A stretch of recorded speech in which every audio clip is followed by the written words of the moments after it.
Historique. Les universitaires des aïeux révèlent davantage le Bénin en se qualifiant pour la phase de groupe de la Coupe CAF. Passionné de la revue de presse, bonjour. Le quotidien Le Champion voit ses universitaires réaliser un exploit qu'aucun club béninois n'avait réalisé. À en croire le journal, Génération Foot a un centre de formation réputé. Esaïe n'en possède pas. Génération Foot a son joueur le plus connu à Liverpool, peut-être bientôt Ballon d'Or, et Esaïe a le sien Chabel Gomez chez les U19 d'Amiens en France. C'est David qui vient ainsi de renverser le grand Goliath. L'investigateur se rend aussi ce jour sur les rectangles verts et constate l'historique qualification des étudiants de Esaïe Football Club en phase de groupe de la Coupe de la Confédération. Toujours par rapport à cette actualité, les 4 vérités s'invitent dans le débat et titre Coupe de la Confédération, Esaïe élimine Génération Foot et file en poule. Cette qualification des universitaires ne fait pas oublier les débats sur la révision de la Constitution. La Relève Info relève un point qui doit réjouir les femmes dans la nouvelle Constitution. Discrimination entre l'homme et la femme et implication de la gente féminine dans les grandes instances de décision. La nouvelle Constitution vient régler une injustice sociale qui a trop duré. Des propos de Guylaine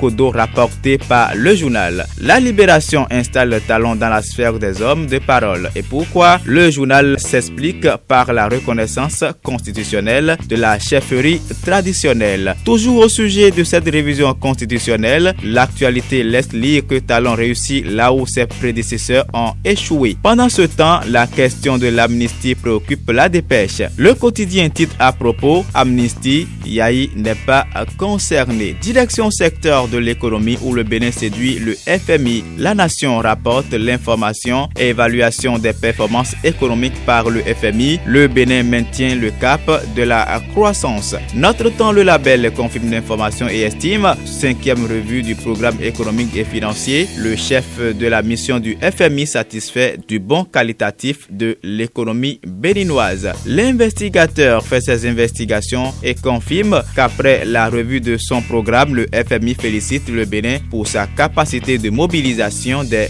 recettes. Les 4 vérités ajoutent qu'il s'agit du programme économique et financier conclu en avril 2017 avec le Bénin. On reste avec les 4 vérités pour s'informer du changement à la tête de la SB2E. Le journal mentionne que Laurent Tossou s'en va, Jacques Paradis s'installe. L'affaire résidence des Filao est également au cœur des parutions du jour. Le Béninois libéré clarifie que le vieux n'a jamais acheté la maison. La dépêche fait le même constat, expropriation du domicile de l'ancien chef d'État sous les Filao. La résidence file entre les doigts des Kérékou. Pour le journal 5 minutes, beaucoup de citoyens s'indignent et n'acceptent pas que ce domaine soit liquidé. Ils proposent que la résidence des Filao pourrait servir à un magnifique lieu de tourisme. Fin de cette revue de presse. À demain.